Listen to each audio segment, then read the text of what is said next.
राधे राधे। सभी भक्त प्रेमियों को मेरा प्यार भरा राधे राधे। आज हम चर्चा कर रहे हैं निर्जला एकादशी के व्रत पे। वैसे तो सभी को धन की परम आवश्यकता होती है।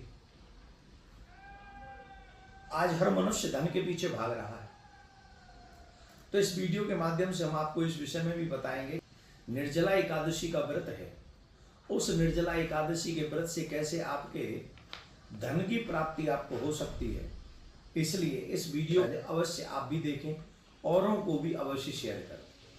आज हम जिस एकादशी व्रत की चर्चा कर रहे हैं, उस एकादशी का बड़ा बड़ा बड़ा महत्व है। निर्जला एकादशी एक ऐसी एकादशी जिस व्रत को करने से बड़े पाप जो हैं एक क्षण में ऐसे नष्ट हो जाते हैं, जैसे सूखी घास थोड़ी सी अग्नि के प्रज्वलित दिखाने पर ही नष्ट हो जाती है। वैसे ही निर्जला एकादशी के व्रत में बड़े से बड़े पापों को नष्ट कर देने की क्षमता है, और इस एकादशी का महात्म गर्ग संहिता में बताया गया है। गर्ग संहिता में भी बताया गया है और पद्म पुराण में भी इसका वर्णन किया गया है। नारद जी ने अपने ग्रंथों में इसका बहुत अच्छे से चर्चा की गई है। अन्य पुराणों में भी व्रत का, एकादशी व्रत का बहुत महात्म है। अनेक पुराणों में कहा गया इस एकादशी व्रत का महात्म क्या है। उसमें बहुत ही सुंदर बताया गया है। अश्वमेध सहस्त्राणि राजसु यश शतानि च एकादशी उपासस्य कलाम नार हितम सोडनम। अर्थात अश्वमेध यज्ञ 100 कर लीजिए, राजसु यज्ञ और हजारों कर लीजिए, लेकिन एकादशी व्रत, निर्जला एकादशी व्रत जो मनुष्य कर लेता है, ये बड़े बड़े यज्ञ उसके 10th भाग के बराबर नहीं है। ऐसा ही वशिष्ठ जी ने भी ये उदाहरण दिया है, और तो देवर्षि नारद ने भी उदाहरण दिया है राजा को अपने एक कहानी सुनाते हुए। बाबा भोलेनाथ ने माँ पार्वती को ये कहानी सुनाई, कथा सुनाई, और उसमें बहुत सुंदर चर्चा की गई। मैं चर्चा उनके विषय में करूंगा तो ये वीडियो बहुत लंबी हो जाएगी, और मैं चाहता हूँ शॉर्ट वीडियो बनाऊं 3-4-5 मिनट का, जिससे आप लोग कम समय में इसका पूरे को सुन लें, पर थोड़ा बड़ा हो जाए तो इसको समझ भी लीजिएगा। आप ये समझ लीजिए निर्जला एकादशी व्रत करने का महात्म क्या है। जो मनुष्य निर्जला एकादशी व्रत करता है, वो 10 पीढ़ी अपने पिताजी की, और 10 पीढ़ी अपनी माताजी की, और 10 पीढ़ी अपनी पत्नी की तार देता है। जो मनुष्य निर्जला एकादशी व्रत करता है, इतना बड़ा इसका महात्मा है।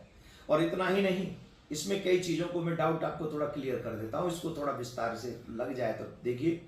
एक और चीज समझिए, कई लोग कहते हैं महाराज हम पे व्रत निर्जला नहीं रहा जाता है। देखो, खाने पीने का मतलब व्रत नहीं है। साइंस भी इस बात को स्वीकार कर चुकी है कि अगर हम कम खाएंगे तो ज्यादा जिएंगे। हमारे शरीर को भी रेस्ट चाहिए, जो अंदर हमारी मशीन है उसको भी रेस्ट चाहिए। तो जब आप व्रत रहते हो, जब आप उपवास करते हो, तो कुछ खाते नहीं हो, तो आपकी मशीन वर्क नहीं करती है, तो उस समय रेस्ट लेती है। आप भी हफ्ते में 1 दिन रेस्ट लेते हो, है ना। तो इसका बहुत बड़ा महत्व है। साइंस इस बात को नोबेल पुरस्कार प्राप्त कर चुका है, साइंस इसी बात पे कि महीने में 2 दिन फास्ट रहना चाहिए। एकादशी जो मनुष्य सुबह 4 बजे से दूसरे 4 बजे तक, दूसरे दिन के 4 बजे तक मीन्स 24 घंटे निर्जला एकादशी का व्रत करता है, शास्त्रों में इसका जानते हो क्या प्रमाण है। उसे 26 एकादशी, पूरे साल की एकादशियों का फल, और अधिक मास की एकादशी का फल जो 2 आते हैं अधिक मास में, उसका भी पूरा फल मिल जाता है। 26 एकादशियों का फल मिल जाता है। और जो मनुष्य सारी एकादशी रहता है महीने पूरे साल की, और फिर भी अगर वो निर्जला एकादशी व्रत रखता है, तो इसमें महात्मा है मेरे प्यारे। जानते हो क्या, उसे 12 साल में जितने भी व्रत इत्यादि आते हैं, उन सब का पुण्य निर्जला एकादशी दे देती है। इतना बड़ा महत्व, इतना बड़ा महत्व। जिन्होंने पूरे व्रत किए हो और निर्जला न रहा हो, वो शाम को जल पी ले, तो 24 एकादशियों का फल उसको मिलता है।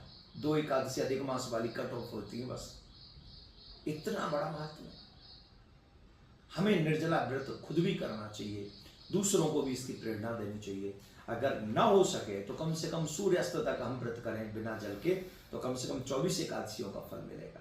मैं आप सबसे निवेदन करूंगा, आप निर्जला एकादशी का व्रत 31 मई को करेंगे। अब इसके पारायण की विधि भी मैं आपको बता देता हूं, वो भी आप बड़े ध्यान से देख लीजिए। स्नान आदि पूजा करके कैसे करना चाहिए इसका पारायण। एक वस्त्र में सुवर्ण को रखकर एक घड़े में जल भरकर थोड़ा मिष्ठान उसमें मिलाकर एक किसी ऐसे ब्राह्मण को बुलाएं जिस ब्राह्मण ने गायत्री मंत्र, जो ब्राह्मण गायत्री का पाठ करते हो, कर्मकांडी ब्राह्मण हो, उनको बुलाएं। उन्हें वस्त्र, पंखा और जो भी चीजें आप उनको दान दे सकते हैं वो दें। पहले उन्हें भोजन कराएं, उनके भोजन करने के बाद उन्हें द्रव्य दक्षिणा देकर विदा करें। उसके बाद आपको अन्न ग्रहण करना चाहिए या भगवान का भोग लगाकर स्वयं उस प्रसाद को पाना चाहिए। ऐसे आप पारायण कर सकते हैं। दूसरा, अगर आप ऐसा करते हैं तो मैंने कहा था धन की प्राप्ति होगी। धन दो प्रकार के होते हैं। एक, जिस धन से हमारा शरीर पोषित होता है, हमारा संसार पोषित होता है। दूसरा एक आध्यात्मिक धन है। संसारिक धन जो लक्ष्मी जिसको हम लोग नोट समझते हैं, वो धन तो हमारे शरीर के रहने तक रहता है।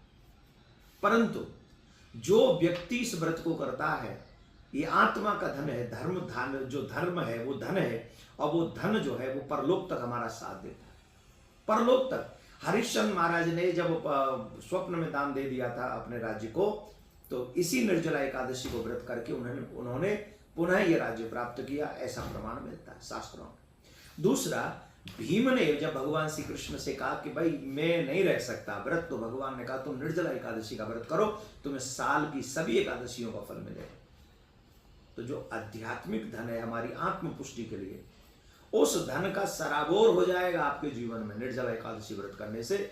और जो निर्जला व्रत करते हैं उन्हें धार्मिक धन तो मिलेगा ही, साथ में जैसे राजा हरिश्चंद्र की धन की प्राप्ति हो गई थी, ये सब कुछ देने वाली है। बस श्रद्धा से एक व्रत को करें, क्रोध न करें, काम को जीते, पृथ्वी पर शयन करें, जागरण हो सके रात्रि में जागरण करें। बेस्ट तरीका है जागरण करें।